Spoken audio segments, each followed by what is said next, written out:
नमस्कार. मी डॉक्टर सुषमा देशमुख, स्त्रीरोगतज्ञ आणि वंध्यत्व तज्ज्ञ नागपूर, तसंच immediate past chapter secretary of Vidarbha Indian fertility society यातर्फे पब्लिक अवेअरनेस संजीवनी प्रोजेक्ट यामार्फत हा एक सुंदर उपक्रम आयोजित करण्यात आलेला आहे. आणि त्यामध्ये मी आज तुमच्यावर एका अत्यंत महत्त्वाच्या विषयावर बोलणार आहे. आणि हा विषय म्हणजे पॉलिसिस्टिक ओव्हरियन सिंड्रोम म्हणजे PCOS. तर आता PCOSबद्दल बोलायचं कारण काय? कारण आज पूर्ण जगामध्ये PCOS हा एक ज्वलंत विषय आहे. ज्वलंत का बरं आहे?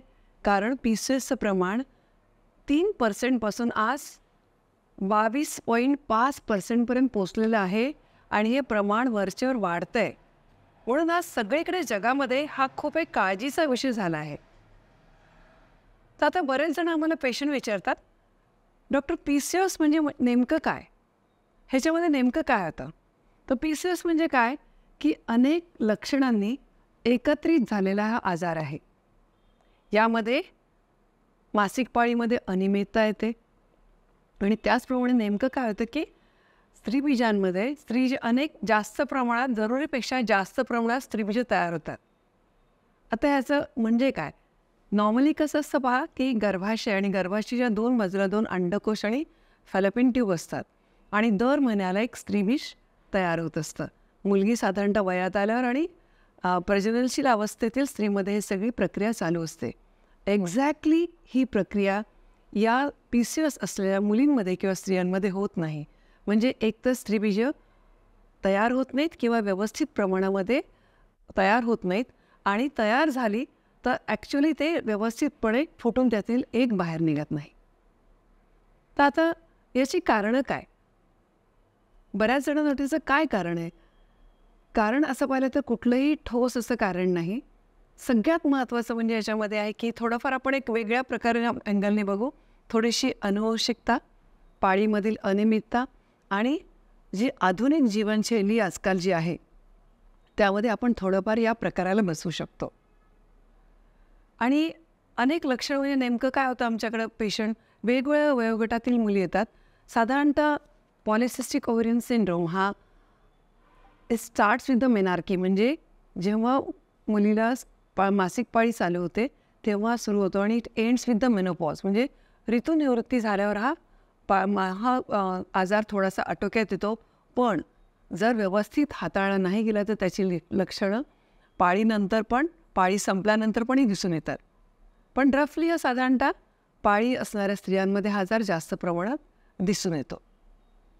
तर आता याची मेन लक्षणं कुठली? जसं मी तुम्हाला सांगितलं की हा तिन्ही एजमध्ये महत्त्वाच्या 3 गटांमध्ये दिसतो की जसं पौगंडावस्था वयाची वर्ष 10 ते 19 वर्ष, नंतर प्रजननशील अवस्था 20 ते 40 वर्ष, या वयामध्ये वयोगटामध्ये हा आजार जास्त प्रमाणात दिसतो. यामध्ये पाळीमध्ये अनियमितता येते, लठ्ठपणा येतो आणि कधीकधी स्त्रियांच्या अंगावर किंवा मुलींच्या अंगावर हे पुरुषांसारखे केस येतात. म्हणजे साधारणतः हनुवटीच्या खाली केस येतात, ओठांच्या वर केस येतात आणि एक प्रकारचा मानेवर काळपटपणा येतो किंवा लठ्ठपणा जास्त वाढतो. आणि प्रजननशील अवस्थेमध्ये स्त्रियांमध्ये व्यवस्थित अंडी तयार न झाल्यामुळे त्यांना वंध्यत्वाचे प्रमाण त्यांच्यामध्ये येतात, प्रमाण जास्त वाढतं आहे. आणि वेळीच जर आपण आटोक्यात नाही आणला, जसं या मुलींना आम्ही नेहमी बघतो, तर प्रजननशील अवस्थेत जेव्हा या मुली जातात तेव्हा वंध्यत्वाचं एक मोठं आमच्यासमोर एक आव्हान म्हणून या मुली उभ्या राहतात. कारण स्त्रीबीज बनण्याची प्रक्रियाच बंद होते ना हो. आणि जेव्हा समजा कन्सिव्ह जरी झाल्या किंवा गर्भवती जरी झाल्या तरी गर्भावस्थेमध्ये प्रेग्नन्सी इंड्यूस डायबिटीस, मधुमेह किंवा ब्लड प्रेशर अशा आजाराला तिला सामोरे जावं लागतं. आणि वयाच्या 35 नंतर पण हेच आजार तिला त्रास देतात किंवा अतिस्रावी मासिक पाळी अशा प्रकारे या आजाराचं स्वरूप आहे. म्हणजेच याला लॉंग टर्म इफेक्ट्स पण आहेत. तर अशा प्रकारच्या आजाराकडे नक्कीच आपण गांभीर्याने पाहिलं पाहिजे. सगळ्यात महत्त्वाचा उपचार पद्धती, कारण हा आजार म्हणजे मोठा खूप विस्तृत प्रमाणात आहे. आपण थोडक्यात त्याच्याबद्दल माहिती करून घेऊ की याचा आपण उपचार आम्ही कसे करतो. एक म्हणजे निरोगी जीवन पद्धती, ज्यामध्ये आम्ही लाईफस्टाईल मॅनेजमेंट म्हणजे आहारावर नियंत्रण, किंवा व्यवस्थित योग्य रीतीने व्यायाम, योगा किंवा किंवा कारण काय असतं या मुलींना किंवा स्त्रियांना अतिशय प्रमाणात स्ट्रेस, टेन्शन पण असतं. हे ही अनेक वेगवेगळी कारणं कशी होतात, एकमेकांना पूरक असून एक वेगळं चक्र तयार झालेलं असतं. तर ते चक्र आपल्याला ब्रेक करायचं असतं. म्हणून आपल्याला पहिल्यांदा सगळ्यात आधी निरोगी जीवनशैली, त्यानंतर डॉक्टरांचे उपचार. ज्या मुलींना पाळी येत नाही व्यवस्थित, त्यांच्यामध्ये आपल्याला पाळी व्यवस्थित रेग्युलर करावी लागते. ज्या वंध्यात्व असलेल्या स्त्रियांमध्ये समजा एक तयार होत नसतील तर आम्हाला ओव्ह्युलेशन इंडक्शन करावं लागतं. अशा प्रकारे वेगवेगळ्या पद्धतीने आम्हाला आजार हा हाताळावा लागतो. आणि त्याच्यामध्ये उपचाराचे अनेक प्रकार आहेत. इव्हन टेस्टिंग बेबीजमध्ये चा पण याच्यामध्ये खूप मोठा रोल आहे. तर पण यामध्ये आम्हाला नेहमीच अलर्ट राहावं लागतं, कारण हे पेशंट खूप वेगळ्या पद्धतीने आम्हाला ट्रीटमेंटमध्ये यांचा आम्हाला मॅनेज करावं लागतं आणि कन्सीव्ह व्हायला म्हणजे त्यांना गर्भधारण होण्यासाठी वेळ लागतो. तर असा हा महत्त्वाचा आजार आहे. तर या आजाराविषयी आपण आणखीन जाणून घेतलं पाहिजे.